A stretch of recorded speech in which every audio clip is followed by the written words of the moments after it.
মা কালী, কি করলি? মা, বেকার বুড়ো বাপ, সংসারের অভিশাপ। No position, all opposition. পেট জ্বলছে, নো রুটি নো চা। সেই ব্রিটিশ রেজিমের যুধিষ্ঠির চাটুর্যে স্বাধীন ভারতের হরিদাস পাল। অথচ আমার ছেলে চন্দর এবাড়ির ফুড সাপ্লায়ার। আমার কাছে কোনো ফুডের সাপ্লাই নেই। যুধিষ্ঠির দ্য গ্রেট পেটের নাড়ি বুড়িগুলো তোমায় থ্রেট করছে। বাবা, আপনার চা। চা? আপনি মার সঙ্গে কথা বলছিলেন, তাই আমার আর একটা মাঝে কখন চা নিয়ে এলো দেখতে পাইনি। অনলি টি, নো ব্রেড নো বাটার। একবারে স্নান করে খেয়ে নিন বাবা। আপনার বয়স হয়ে যাচ্ছে, শরীরের দিকে নজর দিতে হবে তো। একেবারে আমার মুখের কথাটা বললে বৌমা। পিঠের আলসারটা আমায় বড্ড জ্বালাচ্ছে। ভাবছি একবার ডাক্তারের কাছে যাব, তো চন্দন না ফিরলে তো। ও ফিরলে যাবেন? এতক্ষণ যাননি কেন বাবা? ক্যাশ ক্যাশ চাই তো। ডাক্তারগুলোকে তো জানো না, এক একটা কষাই। ক্যাশ না পেলে হাতের কবজিখানাও ধরবে না। হ্যাঁ বৌমা, আমি বুঝি চন্দর ঘাড়ে সংসার, আমি একটা বাড়তি বোঝা। তা আজ তো চন্দরের মাইনের দিন, কটা নাগাদ ক্যাশ পাবে বলো তো?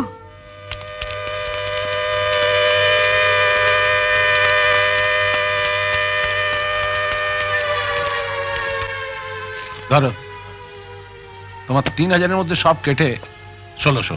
1600? সোজা হিসেব। প্রভিডেন্ট ফান্ড, ইএসআই, পিটি আর এলআইসি প্রিমিয়াম বাদ দিলে মোট 1300 টাকা কাটা গেছে। তাতে তো 100 টাকা কম হচ্ছে। ওটা আমার পকেটে। আপনার পকেটে? কাল তোমার ছেলের ইন্টারভিউয়ের জন্য 100 টাকা লোন দিয়েছিলাম আমার পকেট থেকে। আজ তোমার মাইনে থেকে সেটা আবার আমার পকেটে ফিরে এসেছে। ঠিক ঠিক ঠিক ঠিক। নেক্সট। চুকা আসছে।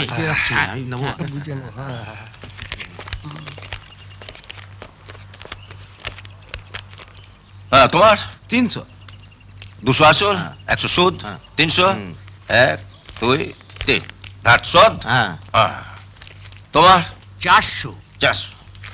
1 2 3 4 ধার শোধ। একেবারে ঠিক। তোমার 200। 200। ধারের টাকা কখনো পুরনো হতে দিতে না, টাকা ঝাড় যাওয়ার ভয় থাকে। ঠিক। সে আমি নি আর আমার বাপই নিক, গলায় গামছা দিয়ে টাকা আদায় করে নিতে হয়। গুণীজনেরা কি বলে জানো? কি? Old date is a bad date. ও না না, কথা কোনো শেষ হয়নি, কথা শেষ হয়নি। নতুন ধার হাসি মুখে দিতে হয়। কেন? হ্যাঁ, আজ টাকা দিলে টাকা তো বাচ্চা পারবে, 1 মাস বাদে সুদ সমেত ডবল টাকা ফেরত হবে। দেখি দেখি দেখি দেখি দেখি। গোপাল কোথায়? ওই দিকে। ও, তুই আয়।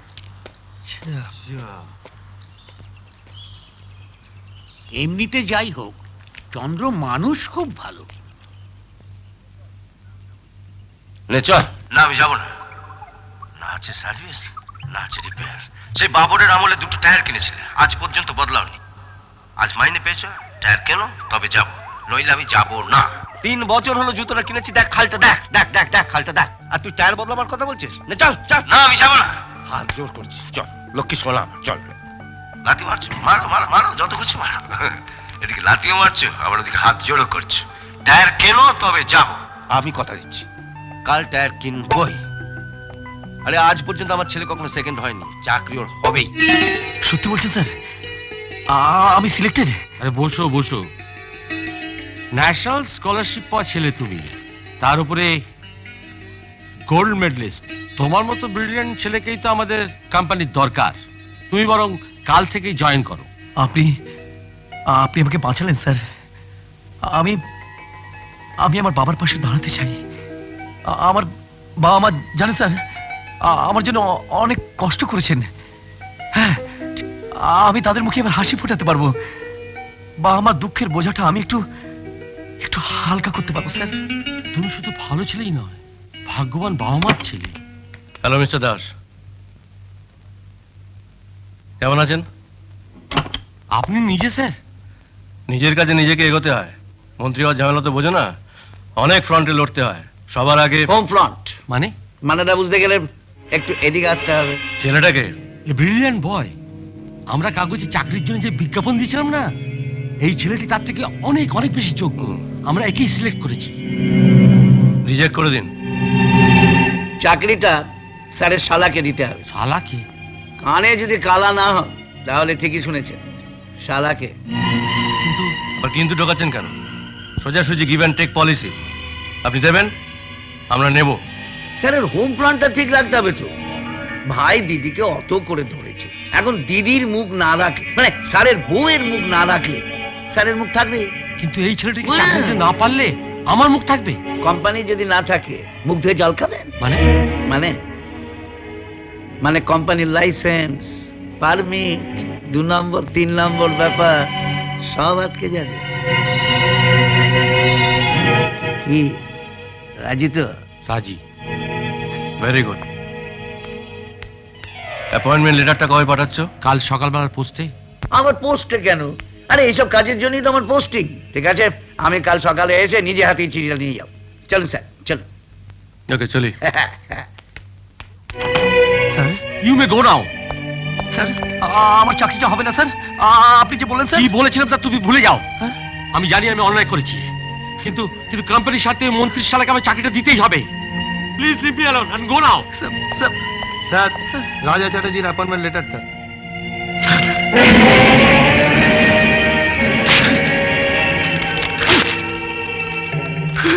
টাকা আমি কোথায় পাই বলতো? তোরা কি আমার টাটা বিলটা পেয়েছিস? হ্যাঁ, পারে 2 মাস ধরে আমার গানের স্কুলের মাইনে বাকি, সেটা দেবে না? আরে নে নে, লতা মঙ্গেশকর হবে।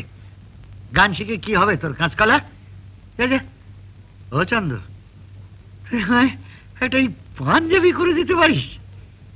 পুইতে ছাড়া তো গায়ে দেওয়ার কিছু নেই। রাস্তায় বেরোতে পারি না, লোকজন ছাঁচা বাবা করে। বাবা দাদু তোমার ঢপ দিচ্ছে, তোমার কাছ থেকে টাকা হাতে বাদ ধান্দা। ঢপ দিচ্ছি কি রে?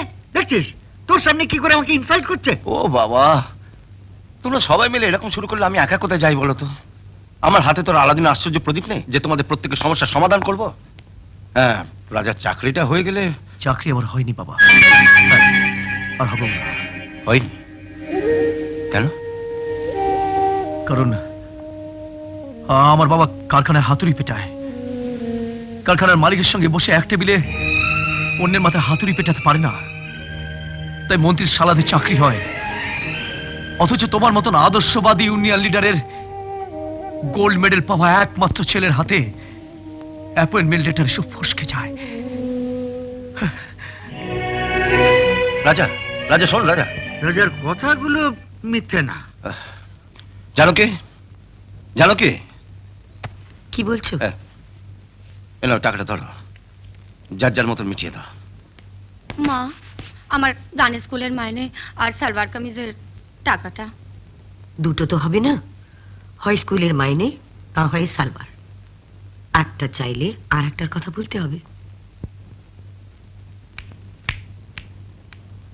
বাবা আপনার? হ্যাঁ হ্যাঁ, আমি ডিসিশন নিয়ে ফেলেছি। একটা দেহ থাকলে তবে তো সাজ পোশাক, ও পাঞ্জাবি আমার ক্যান্সেল। তুমি আমায় ডাক্তারের টাকাটা দাও গো।